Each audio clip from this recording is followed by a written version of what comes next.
नमस्कार साथियों, स्वागत है आप सबका विद्या दर्शन पाठशाला के ऑनलाइन यूट्यूब मंच पर। मेरा नाम रवि वर्मा। हम पढ़ रहे थे जनरल साइंस में रक्त परिसंचरण तंत्र, ब्लड सर्कुलेटरी सिस्टम, जो हमने लगभग पूरा पढ़ लिया है। आज इसमें एक दो टॉपिक रह गए हैं। रिवाइज कर लेते हैं। रक्त परिसंचरण मतलब हमारे शरीर में, पूरे शरीर में रक्त का बहना ही रक्त परिसंचरण कहलाता है। रक्त का बहना, और यह हमारे रक्त परिसंचरण तंत्र के अंतर्गत आता है।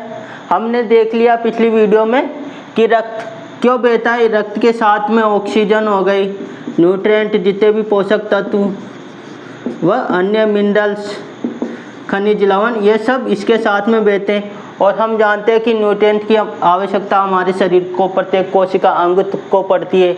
ऑक्सीजन की ज़रूरत पड़ती है व मिनरल्स, खनिज लवण की ज़रूरत पड़ती है। इसके लिए रक्त का बहना बहुत इम्पोर्टेंट है। और रक्त, हम जानते हैं कि हमारा रक्त परिसंचरण तंत्र 3 भागों से मिलकर बना है, 3 अंगों से, जिसमें हमारे पास सबसे पहला आता है ब्लड। ब्लड मतलब रक्त, यह बहने का कार्य करता है, एक प्रकार का तरल पदार्थ होता है। और दूसरा ब्लड वेसल्स। ब्लड वेसल्स मतलब रक्त वाहिकाएं, रक्त वाहिकाएं। और तीसरा हार्ट। हार्ट हमारा मुख्य ऑर्गन रहता है। ब्लड में हमने जाना था कि रक्त के बारे में हमने पढ़ तो लिया था, लेकिन यह 2 भागों से, 2 पार्ट से मिलकर बना है। एक तो सॉलिड पार्ट, टॉस वाला भाग, जिसके अंतर्गत हमारे आरबीसी, डब्ल्यूबीसी व प्लेटलेट्स आ गए थे। वह इनके हमने कार्य भी पढ़ लिए थे। आरबीसी के अंतर्गत हमने देख लिया था कि हीमोग्लोबिन पाया जाता है, जो ऑक्सीजन के साथ बाइंड हो जाता है, वह उसका परिवहन करने का कार्य करता है। डब्ल्यूबीसी में हमने इसके प्रकार भी देख लिए थे। मुख्यतः 5 भागों में बांटे थे इनको, डब्ल्यूबीसी को। वह यह हमारे शरीर की रोग प्रतिरोधक क्षमता बढ़ाने में काम करता है। रोग प्रतिरोधक क्षमता बढ़ाता है। वह प्लेटलेट्स हमने जाना था कि यह हमारे चोट लग जाती है तो रक्त के थक्का बनाने में मदद करता है। रक्त का थक्का निर्माण में इसकी कंप्लीट प्रक्रिया भी हमने समझ ली थी। दूसरा हमने इसमें लिक्विड पार्ट, लिक्विड तरल भाग पढ़ा था। तरल भाग में हमारे पास प्लाज्मा आ गया था। प्लाज्मा के बारे में हमने कंप्लीट पढ़ लिया था, तो देख लेना पिछली वीडियो में जिसने नहीं देखी। ब्लड वेसल्स, ब्लड वेसल्स भी हमारे पास मुख्यतः 2 प्रकार की आई थी। आर्टरी, आर्टरी मतलब धमनी, धमनी, और दूसरी वेन, वेन मतलब शिरा। इसमें हमने जाना था कि धमनी के माध्यम से ऑक्सीजन युक्त ब्लड बहता है। शुद्ध रक्त बहने का कार्य किसके द्वारा हो रहा है? ऑक्सीजन युक्त धमनी के द्वारा। इसमें हमारे पास एक एक्सेप्शन आ गया था, पुल्मोनरी आर्टरी। पुल्मोनरी आर्टरी, पुल्मोनरी आर्टरी एक एक्सेप्शन था। वैसे CO2 युक्त ब्लड, अशुद्ध ब्लड रक्त बोल दिया था जिसको हमने, वह वेन के द्वारा बह रहा था, जिसके अंतर्गत हमारे पास पुल्मोनरी वेन एक्सेप्शन आ गया था, अपवाद आ गया था, जिसको हिंदी में बोलेंगे तो फुसफुस धमनी और फुसफुस शिरा। तो यह जान लिया था। और इसका रंग हमने लाल पढ़ा था। लाल कलर की होती है धमनी, और यह नीले कलर की होती है। तो यह भी हमने कंप्लीट पढ़ लिया था, और भी इसमें अंतर भी देख लिया था। फिर आया था हमारे पास सबसे इम्पोर्टेंट ऑर्गन भाग, जो हमने जाना था कि हमारे चेस्ट कैविटी, छाती गुहा में उपस्थित होता है, लेफ्ट तरफ की, लेफ्ट साइड की तरफ होता है। वह हमने जाना एक प्रकार का मायोजेनिक ऑर्गन है, जो हमेशा अपने आप कार्य करता रहता है। इसको बाहरी अन्य ऑर्गन, अन्य इम्पल्स किसी की आवश्यकता नहीं होती है। और रक्त को दाब के माध्यम से हम प्रेशर बनाता है। ये हमारे रक्त में पिचकता, रिलैक्सेशन, कॉन्ट्रैक्शन, इसके अंतर्गत कॉन्ट्रैक्शन मतलब संकुचन होता रहता है। सिकुड़ता रहता है व फैलता रहता है। संकुचन व रिलैक्सेशन, रिलैक्सेशन मतलब शीतलन बोलते हैं इसको, शीतलन होते रहते हैं जिसके माध्यम से हमारे पूरे शरीर में रक्त पहुंचाता रहता है, दाब क्रिएट करता है, दाब प्रेशर के द्वारा। फिर हमने जाना कि हार्ट मुख्यतः 4 चेंबर है, 4 कक्ष से मिलकर बना है, जिसमें हमने हार्ट का डायग्राम बनाना मैंने आपको सिखा दिया था कुछ इस प्रकार का। अभी ये तो रफ डायग्राम है जिसमें हमने ऊपर वाले, इसमें दो साइड होती है, एक तो राइट साइड और दूसरी लेफ्ट साइड, दाहिनी तरफ व लेफ्ट तरफ ये।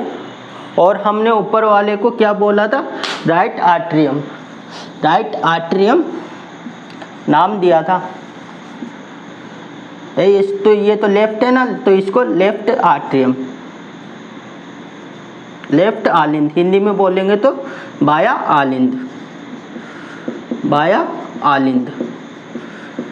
वैसे ही यह दाया आलिंद हो गया हमारे पास में, दाया आलिंद। और नीचे वाले को क्या दिया था हमने, नीले, बाया नीले, बाया नीलय, और यह दाया नीले। तो यह भी फिर हमने देखा था कि इसमें कॉन्ट्रैक्शन रिलैक्सेशन, इस वाले राइट साइड में दाएं भाग में अशुद्ध रक्त बह रहा है, इतना भी जान लिया था हमने, अशुद्ध रक्त व इसमें शुद्ध रक्त। वह यह सेप्टम जो दोनों को, एक तरह की वाल है जो दोनों को डिवाइड करने का कार्य कर रही है। तो इतना हमने जान लिया और इस प्रकार हमारा पूरा रक्त परिसंचरण का निर्माण हुआ।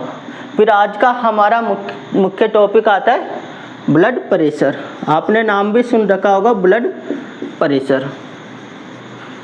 ब्लड प्रेशर मतलब रक्तदाब, रक्तदाब।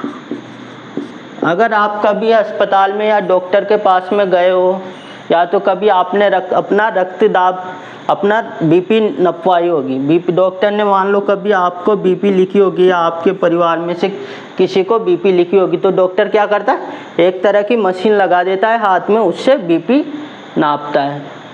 तो उसी को और क्यों ज़रूरत पड़ती है, क्योंकि उसके माध्यम से हम हमारे रक्तदाब को, कि रक्त ज़्यादा प्रेशर के साथ तो नहीं बह रहा है, ज़्यादा दाब के साथ तो नहीं बह रहा है, इस वजह से इसकी ज़रूरत पड़ती। तो देखते हैं नेक्स्ट स्लाइड में।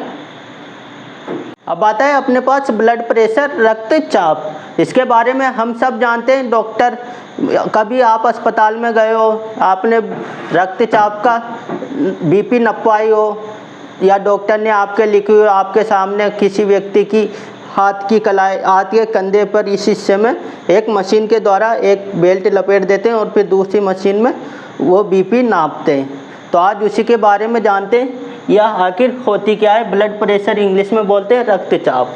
तो यह मैंने बताया था, हृदय हमेशा संकुचन व रिलैक्सेशन करता रहता है, उसमें फैलता रहता है व सिकुड़ता रहता है। तो यह हृदय के द्वारा संकुचन तथा विश्राम में, कॉन्ट्रैक्शन व रिलैक्सेशन में महाधमनी पर पड़ा दाब, महाधमनी पर पड़ा दाब ही रक्तचाप कहलाता है, रक्तचाप कहलाता है। मतलब जब हृदय रिलैक्सेशन, संकुचन व कॉन्ट्रैक्शन होता है तो उसमें वह महाधमनी एओर्टा पर प्रेशर बनाता है, दाब बनाता है, एओर्टा पर दाब बनाता है, उसी दाब को हम रक्तचाप बोल देते हैं। जैसे हृदय संकुचन कॉन्ट्रैक्शन करता है तो हम जानते हैं कि जब संकुचन करता है तो दाब अधिक रहता है। तो यह कितना दाब रहता है हमारे पास में, 120 mm Hg, Hg मतलब मिलीमीटर मरकुरी, Hg मतलब 120 mm Hg मरकुरी, इतना दाब रहता है। और जब यह हृदय शीतलन कॉन्ट्रैक्शन में तो हो गया हमारे पास में 120 mm Hg, और शीतलन पर रिलैक्सेशन पर हो गया हमारे पास में 80 mm Hg। तो यह एक साधारण इंसान का इतना ब्लड प्रेशर, रक्तचाप होता है नॉर्मल इंसान का, इतना समय रहना आवश्यक है। अगर इससे ज़्यादा या कम होगा तो नुकसानदायक रहता है। और अलग भाषा में लिख दें, हमने संकुचन के लिए हमारी बायोलॉजी में एक शब्द लिया था सिस्टोल। सिस्टोल तो संकुचन के समय और रिलैक्सेशन के समय डायस्टोल। तो यह भी याद रखना, कभी ये शब्द भी पूछ लिए जाते हैं, सिस्टोल व डायस्टोल, हृदय संकुचन व हृदय शिथिलन। तो कितना रहता है एक सामान्य इंसान का? 120/80 mmHg। mmHg इसकी यूनिट होती है मिलीमीटर मरकुरी। वह हम जानते हैं जिस मशीन से डॉक्टर रक्तचाप ब्लड प्रेशर का नापते हैं, उस मशीन को हम स्पाइगनोमीटर बोलते हैं। तो यह भी कभी एग्जाम में क्वेश्चन पूछ लिया जाता है, तो यह बात भी याद रखना। स्पाइगनोमीटर क्या होता है? स्पाइगनोमीटर। और हम जानते हैं कि इतनी तो नॉर्मल वैल्यू रहती है 120/80, इतनी सबकी रहनी चाहिए। इतने प्रेशर के द्वारा सब में रक्त बहता रहता है हमेशा। आप भी नपाना अपने, कभी आपको समय मिले या मशीन हो तो आपके पास नाप कर देखना आपकी कितनी है। अब आती, अगर इससे ज़्यादा होगी तो भी हमारे नुकसानदायक रहती, और इससे कम, इतना प्रेशर इससे इतना दाब से कम होगी तो यह भी हमारे लिए नुकसानदायक होगी। तो अगर इससे ज़्यादा बीपी बढ़ जाती है तो उस कंडीशन को बोल देते हैं हाइपरटेंशन। हाइपरटेंशन मतलब हाई बीपी। आपने सुना भी होगा कि फला इंसान के, फला महिला के हाई बीपी हो गई, तो वह कुछ भी नहीं है, उसके शरीर में रक्तचाप की मात्रा बढ़ गई है। और वह कितनी 150 से 90 तक, नॉर्मली 120 से 80 रहती है, तो हम 140 से 150 से ज़्यादा बढ़ी हुई कोई हाइपरटेंशन बोल देते हैं, मतलब ज़्यादा बीपी हो जाना। हाइपर का मतलब भी ज़्यादा ही हो जाना रहता है। और यह इससे फिर ज़्यादा बीपी हो जाएगी तो हमारे शरीर में तेज़ी से रक्त फ्लो होने लगेगा, जिससे हमें चक्कर भी आ सकते हैं। चक्कर आएंगे, मन घबराएगा, जी घबराएगा, हाथ पैर सनसनाहट लगी रहेगी पूरे शरीर में।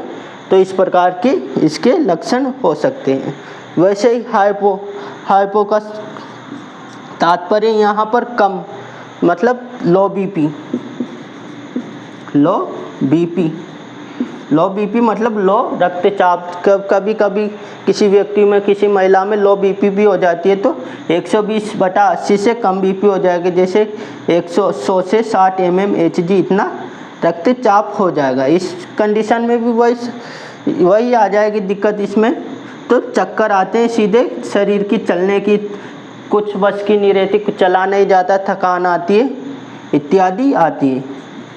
वैसे हमारे पास, डॉक्टरों के पास दोनों का इलाज है। इसमें तो वह डॉक्टर हमें, आपके परिवार में कोई बुजुर्ग होगा, आप जानते भी होंगे कि कोई बीपी की गोली खाता है, तो यह गोली के माध्यम से कंट्रोल हो जाती है।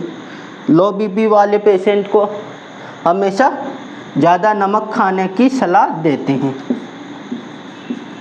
ज़्यादा नमक खाना चाहिए। लो बीपी वाले को ऊपर से नमक डालकर खा सकता है, जबकि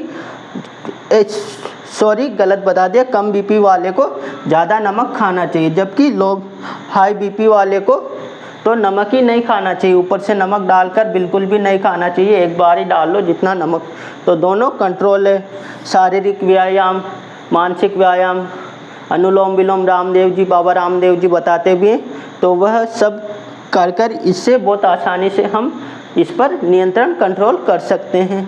साथ ही शारीरिक व्यायाम व मानसिक व्यायाम, अनुलोम विलोम, कपालभाति इत्यादि वगैरह, मेडिटेशन, इन सब का उपयोग कर इसका हम इलाज कर सकते हैं। तो कोई चिंता वाली बात नहीं होती है ये। अब आता है हमारे पास में एक और मुख्य टॉपिक, ईसीजी या इलेक्ट्रोकार्डियोग्राफ, जो नेक्स्ट स्लाइड में देखते हैं। अपना अगला टॉपिक आता है ईसीजी।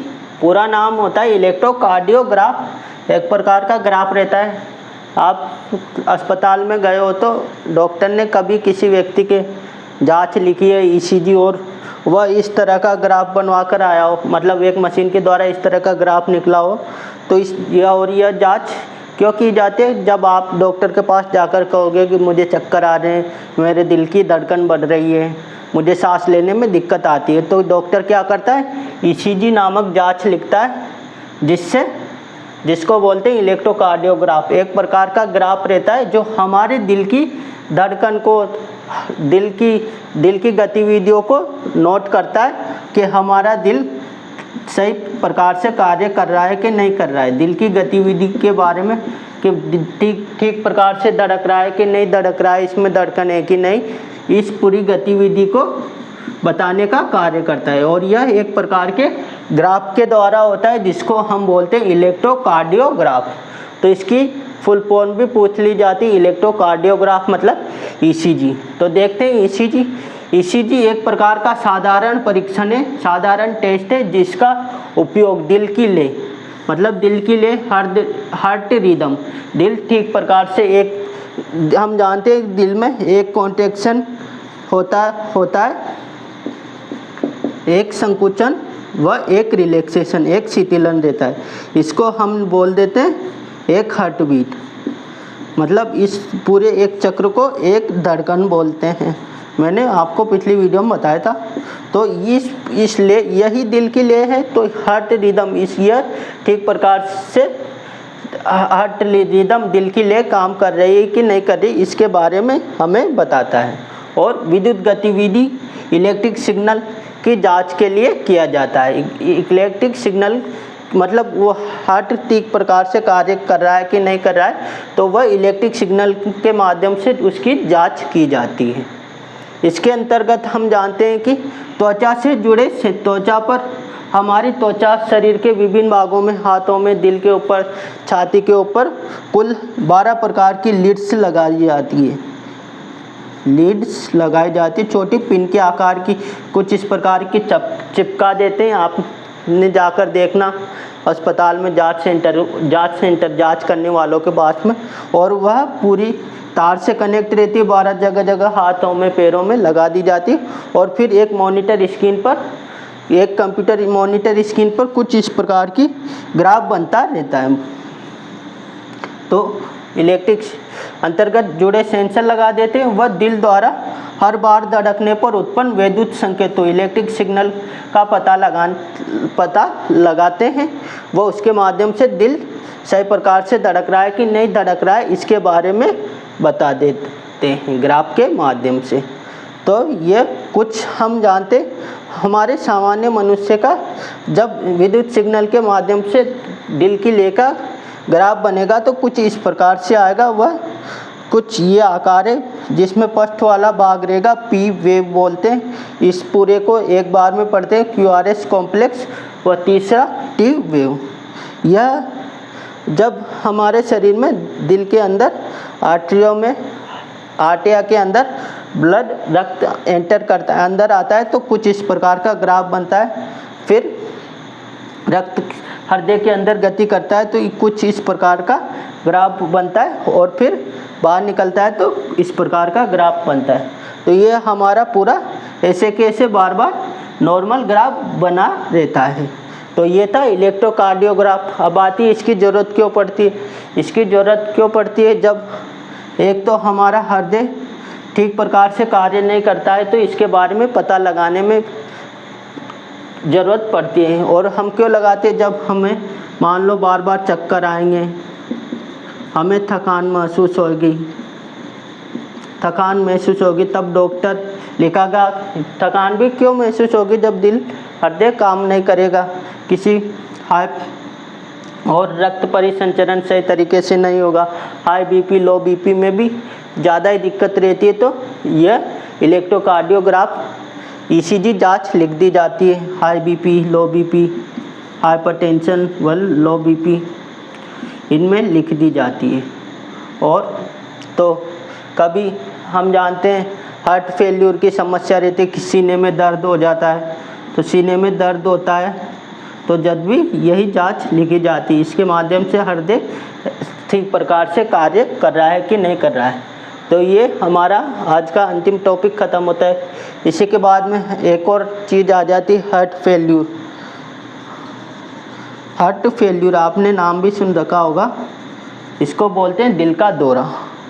कभी कभी हमारे हृदय में सही तरीके से हृदय को भी अपना कार्य करने के लिए ऑक्सीजन की आवश्यकता होती है। वैसे ही हर जिस भी ऑर्गन को, अंग को अपना कार्य करने के लिए किसी भी ऑर्गन को ऑक्सीजन की आवश्यकता होती है, उसी प्रकार ऑक्सीजन दिल को भी, हृदय को भी ऑक्सीजन की आवश्यकता होती है।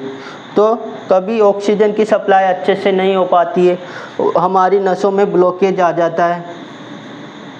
हम जानते हैं कोलेस्ट्रॉल ज़्यादा तेलीय ट्रांसफैट, बाहरी खाना खाने से कोलेस्ट्रॉल जम जाता है हमारी नसों में, तो ब्लड सर्कुलेशन ठीक प्रकार से नहीं हो पाता है।